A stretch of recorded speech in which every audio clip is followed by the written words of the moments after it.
The old man and the critical analysis. इनका अपन critical analysis क्यों करते हैं? ये स्टोरी तुमको पता है ना, तो अपन सिर्फ उसको ये करके देख रहे हैं, तो ये एक्सप्लेन करके देख रहे हैं, उसको समझ के ये देख रहे हैं कि इसमें सोचने वाली चीजें क्या क्या है ना, उसके पॉजिटिव एस्पेक्ट, नेगेटिव एस्पेक्ट पे बात करना का मेन एम होता है। This presentation explore Hemingway acclaimed novella. ये नोवेला है, नोवेल नहीं है, छोटी बुक है। देख लिया तुमने, तुम्हें ही दिया था ना। We will examine its theme, ये थीम को एग्जामिन करेंगे, इसमें सिंबलिज्म क्या क्या है, लिटरेरी स्टाइल क्या है।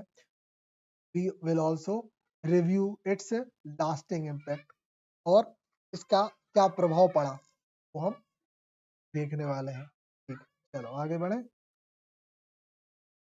अब प्लॉट समरी की बात करें, अब बैटल ऑफ विल, सही बात है। लड़ाई क्या है? अपने भाग्य से लड़ाई, अपने भाग्य से लड़ना, इस तरीके से बंदा लड़ता है ना? अच्छा, इससे पहले हम आगे बढ़े, कुछ बातें डिस्कस ये कर लें कि ये नोवेल अमेरिका का एक शहर है हवाना, नहीं जो वो है ना कैरिबियन सी, कैरिबियन आइलैंड्स, तो मैक्सिको और कोई आइलैंड है, प्रॉपर नाम याद नहीं आ रहा, उनके बीच की बात, उनके बीच का ये वाक्या है। मतलब उसी आइलैंड पे, शायद हवाना आइलैंड ही है, क्या पता, उस आइलैंड पे हमारे के प्रोटैगनिस्ट सैंटियागो, जो कि एक ओल्ड मैन है, बूढ़े व्यक्ति। ठीक, कहानी अगर याद हो तुम्हें, थोड़ा सा कहानी पे बात कर लें कि ये एक पब में जाते हैं, मतलब रोज शाम को अपना काम करके लोग वहीं बैठते हैं ठेके पे, या वही नहीं सब जगह होता है ना। तो वहां पे इनका मजाक उड़ता है कि अरे इतने दिन हो गए इसको तो भी नहीं, लेकिन देखो ये रोज जाता है और रोज इसका एक सपोर्टर होता है लड़का ना, लड़के का नाम याद नहीं आया। तो उस लड़के के पेरेंट्स भी बोलते हैं कि तू कैसे व्यक्ति के साथ में है जो इतने दिन से जा रहा है और आज तक उसको एक भी मछली नहीं मिलती। तो ये बोलता है कि मुझे उससे मोटिवेशन मिलता है, वो व्यक्ति हार नहीं मान रहा और मैं रहूंगा तो उसी के साथ, भले उसको एक भी मछली नहीं मिल रही लेकिन मैं रहूंगा उसी के साथ। तो ये एक विल के साथ लड़ाई है कि वो व्यक्ति हार नहीं मानता है। अगर देखना हो कि हार ना मानना, तो इस कहानी से सीखो। बड़ी शानदार बात है ना, खुद पे अप्लाई करके देखना, खुद पे अप्लाई करके देखना, हमारे लिए तो कितना ज्यादा मोटिवेशन देती है ये नॉवेल, तुम तो समझ ही सकते हो कितना दिया होगा कि एक व्यक्ति के लिए 84 दिन तक और एक व्यक्ति के लिए 10 साल कहानी रखता है, संघर्ष के 10 साल। ठीक है, तो फर्स्ट पॉइंट है सैंटियागोज जर्नी, सैंटियागो की यात्रा। Santiago focus a long trot, he then battle a giant marlin, मछली का नाम है मार्लिन। ठीक है, लिटरेचर में मछलियों का बड़ा इंपॉर्टेंट। ट्रॉट मतलब एक टाइम पीरियड, एक गैप ना, एक संघर्ष का टाइम पीरियड। फिर की इवेंट्स की बात करें, ही कैचेज द मार्लिन, मछली पकड़ता है, देन शार्क्स अटैक, और उस पे शार्क्स अटैक करती है, ही रिटर्न डिफीटेड, के बाद भी वो हार जाता है लेकिन लौटता है, भले उस मछली का ढांचा लेके लौटता है, थोड़ा बहुत मांस लगा होता है, बाकी शार्क आ जाती है लेकिन कहते हैं कि बंदे ने पकड़ लिया, और इतनी बड़ी मछली जो आज तक कोई लेके ना आ पाया। ठीक, and the simple structure, the plot is straightforward, एकदम सीधा साधा है, बिल्कुल सीधा है। Its focus is on Santiago's struggle, बात काय पे होती है सैंटियागो के स्ट्रगल पे, एग्जाम के पॉइंट ऑफ व्यू से। अपने को इतना ही इतना करोगी ना तो बहुत सारा हो जाता है, और पूरा लिख के आओगे ना तो आंसर मास्टर आंसर बन जाता है सरल लैंग्वेज। फिर देखें थीम मैन वर्सेस नेचर, ये दूसरा चैप्टर है हमारे वेदिक के बाद। मैन वर्सेस नेचर का मार्लिन मछली तो देखी गई होगी कितनी बड़ी है।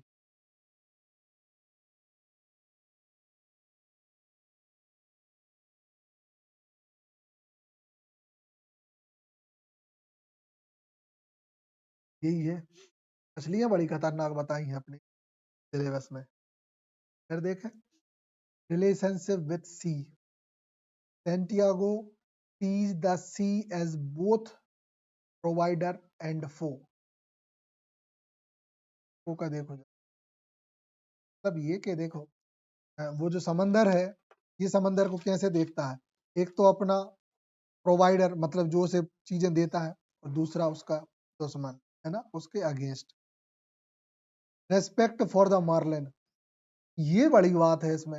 ही deeply respect and loves the marlin he catches, उस मछली को ये पकड़ता जरूर है लेकिन उसको बार बार ऐसे पकड़ के रस्सी कस के ऐसे बैठा रहता है ना, इसको उस पे रस्सी खींचे रहता है।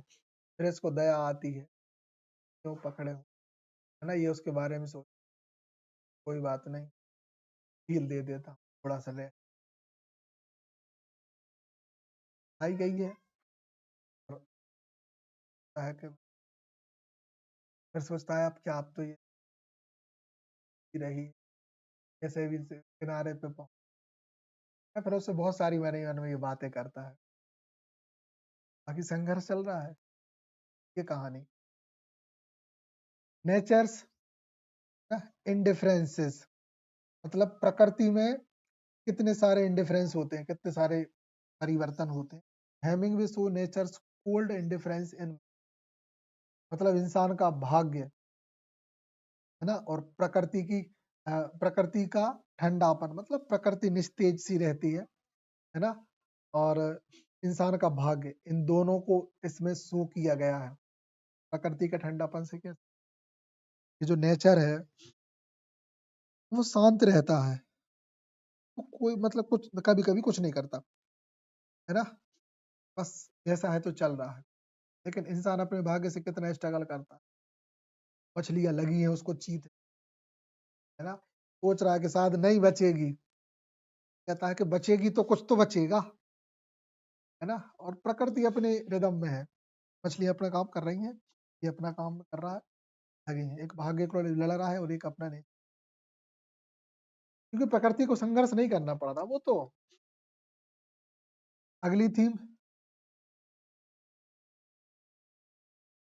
Perseverance and defeat. Perseverance defeat मतलब हारना, हार, परसेवरेंस दृढ़ता की,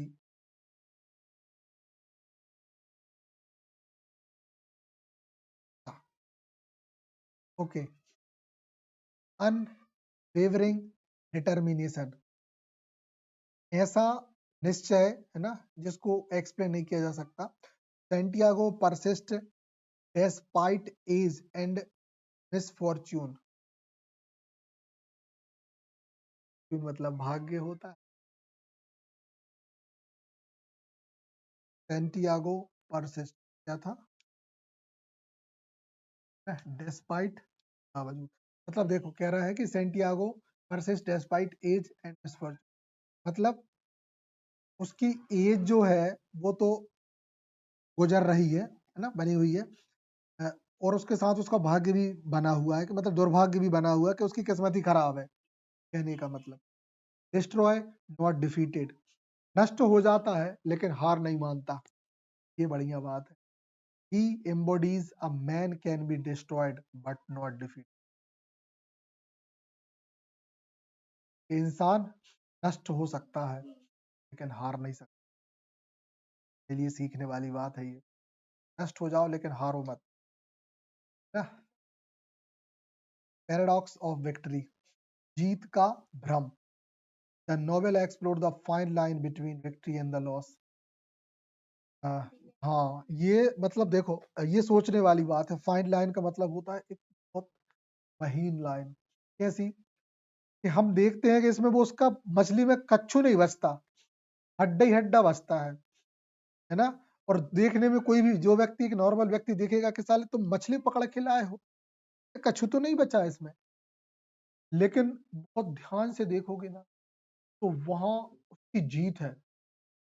जहाँ तो किसी ने कुछ नहीं पकड़ा ना, वो इतनी बड़ी मछली पकड़ के, मतलब इतने संघर्ष को लड़के आ गया वो, चाहता तो वही निपट जाता।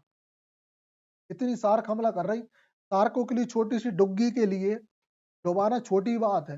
वो बंदा उस मछली को पकड़े भी रहा, खुद भी बचा रहा और जीत के आ गया और लेके आया वो, जो भी बचा हो उसमें। लेकिन वो लेके आया, किसी की औकात नहीं थी कि लेके आया। ये रही, मतलब ये दिखाया गया कि मछली का ढांचा ही ढांचा बचा था। Symbolism, marlin and sharks. तो देखो, इसमें मार्लिन को किस रूप में सिंबलाइज किया गया है और शार्क को क्या? तो the marlin symbolizes greatness and the worthy foe। वो क्या देखा था? हाँ, मतलब एक बहुत ताकतवर दुश्मन, और ग्रेटनेस मतलब बहुत बड़ा, महानता। Sharks as a destructive forces, shark को दिखाया गया है कि नष्ट करने वाली ताकत है। एंड वर्दी मतलब होता है वर्थ, जो समझ गए ना? हाँ, इनफ होना, पर्याप्त होना। The sharks are destructive forces, और जो शार्क हैं वो नष्ट करने वाली ताकतें हैं। They are both internal and external, मतलब अंदर से और बाहर से, दोनों तरफ से इंसान को तोड़ती हैं। मतलब ऐसे दिखाया गया शार्क्स को कि वो उसको डरा रही हैं। किसको? हमारे ओल्ड मैन को डरा रही हैं, या ओल्ड मैन सैंटियागो को, है ना? उसको डराती है अंदर से कि देखो, ना तेरी मछली बचेगी ना तू। तो वो अंदर से भी डर रहा है और बाहर से तो वो नष्ट कर ही रही है। थर्ड पॉइंट है, the marlin skeleton is a symbolize of loss, कि मतलब हड्डा ही हड्डा बचा, कच्चू नहीं बचा, तो नुकसान में है। एंड सेक्रीफाइस, मतलब उस मछली में अ, उस मछली के नजरिए से भी देखे तो उसने अपना सब कुछ न्यौछावर कर दिया, पूरा शरीर छोड़ दिया, सिर्फ हड्डा बचा, उसने त्यागा है ना? उसमें जान तो क्या ही बची हो, सब कुछ त्याग। नेक्स्ट, डेटाई डिवाइसेस, हेमिंगवेज स्टाइल। अब देख ले हेमिंगवे का स्टाइल। तो मिनिमलिस्ट प्रोज, ये एक कीवर्ड होगा। मिनिमलिस्ट, चेक करो क्या है ये। Minimalist,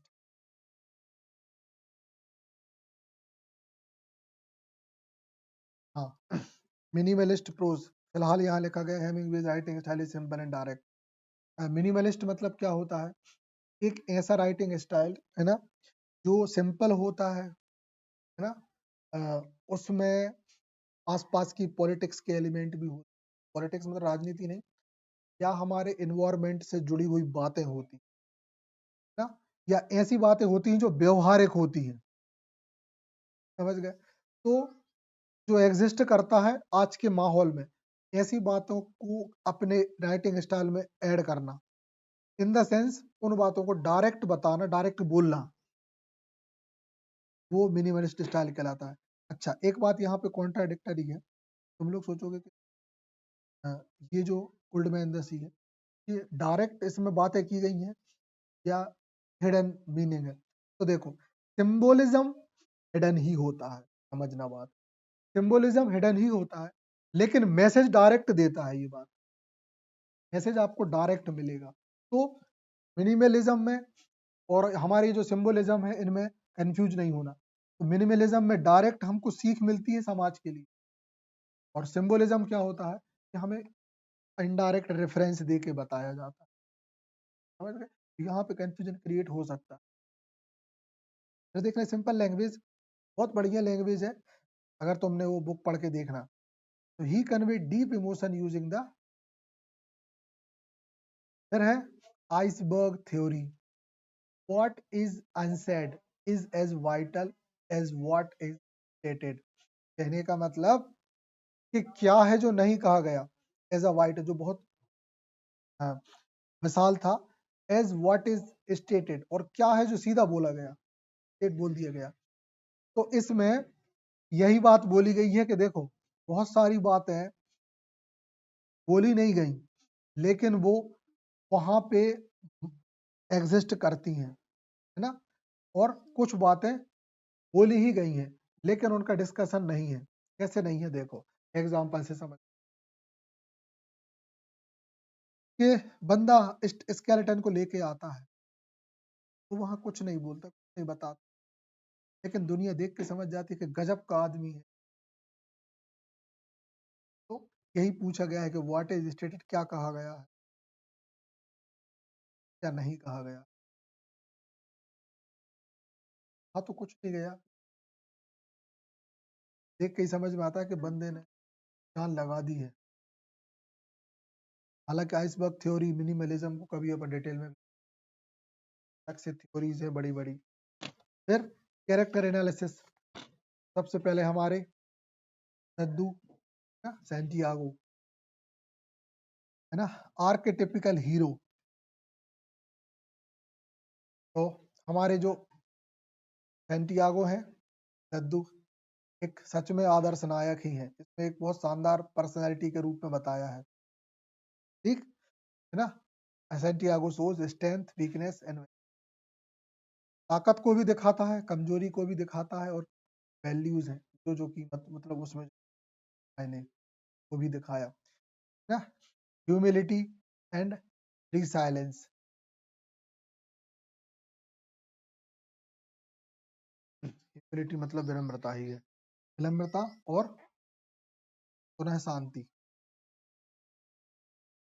he is humble, resilience मतलब एकदम शांत व्यक्ति, एंड टाइड टू नेचर, और जो प्रकृति से बंधा रहता, ठीक। तीनों चीजें उसमें बहुत अच्छे से, मतलब नेचर को ये लव करता है, लेकिन मछली पकड़ना इसका पेशा है, क्या करेगा, मछली को तो पकड़ना ही पड़ेगा इसको। फिर रिलेशनशिप विथ मैनोलिन, मैनोलिन नहीं है, मार्लिन होना। He bond with Manolin is high significant, एक बार मार्लिन ही है वो, मार्लिन। फिर क्रिटिकल रिसेप्शन एंड इंटरप्रिटेशन, तो initial review, lasting impact, detail नहीं दिया यार यहाँ, ठीक है, ये अपने लिए वो। तो देख रहे हैं क्रिटिकल सी, नोवेला इज डाइवर्स वे, सब एक अलग ही तरीके से है, एकदम डिफरेंट तरीके से। देयर इज अ एग्जिस्टेंशियल, अस्तित्ववाद, religious, the psychological view point इसमें है। द नोवेला होल्ड अ की प्लेस, ये बात को पकड़ के रखता है इन हेमिंग्वेज बॉडी ऑफ वर्क, मतलब उसका जो काम करने का जो तरीका है ना, उस बात को ये पकड़ के रखता है, मतलब उसके तरीके को पकड़ के रखता है। The old man in the sea, adaptation to the film and other late, TV बन चुकी, वीडियो तो अपन देख ही रहे हैं, प्रॉपर मूवी भी बन चुकी। कंटिन्यूइंग रेलेवेंस, हाँ हमेशा ये मॉडर्न टाइम पे भी, आज भी मॉडर्न राइटर्स से भी जुड़ा रहेगा ना। Resonating theme, themes is spread cross culture and times, ये इसकी जो थीम है हमेशा ही गुंजायमान रहेंगी, तो हमेशा ही एग्जिस्ट करेंगी। नोवेला ना, मतलब गुंजायमान होना, प्रतिध्वनित होना, हमेशा ये इसकी गूंज रहेगी। Novella remain powerful and meaningful across culture, हमेशा ये जो है क्या बोलते हैं, ये जो नोवेला है पावरफुल है, मीनिंगफुल है, और ये कल्चर ना, मतलब कल्चर से आगे है। तुम सोचो कि ये सिर्फ अमेरिका का नोवेल है, नहीं, सिर्फ अमेरिका नहीं, ये हर उस इंसान का नोवेल है, तो ऐसा है। It's theme to resilience offer enduring inspiration, हमेशा ही ये लोगों को इंस्पिरेशन देता रहेगा। Conclusion, timeless classic, human spirit, एक इंसान की आत्मा, की थीम एंड क्रिटिकल एनालिसिस पे भी डिटेल नहीं दी, कुछ स्लाइड बड़ी हो जाती है कुछ। ठीक है, ह्यूमन स्पिरिट में हम क्या क्या शामिल कर सकते हैं?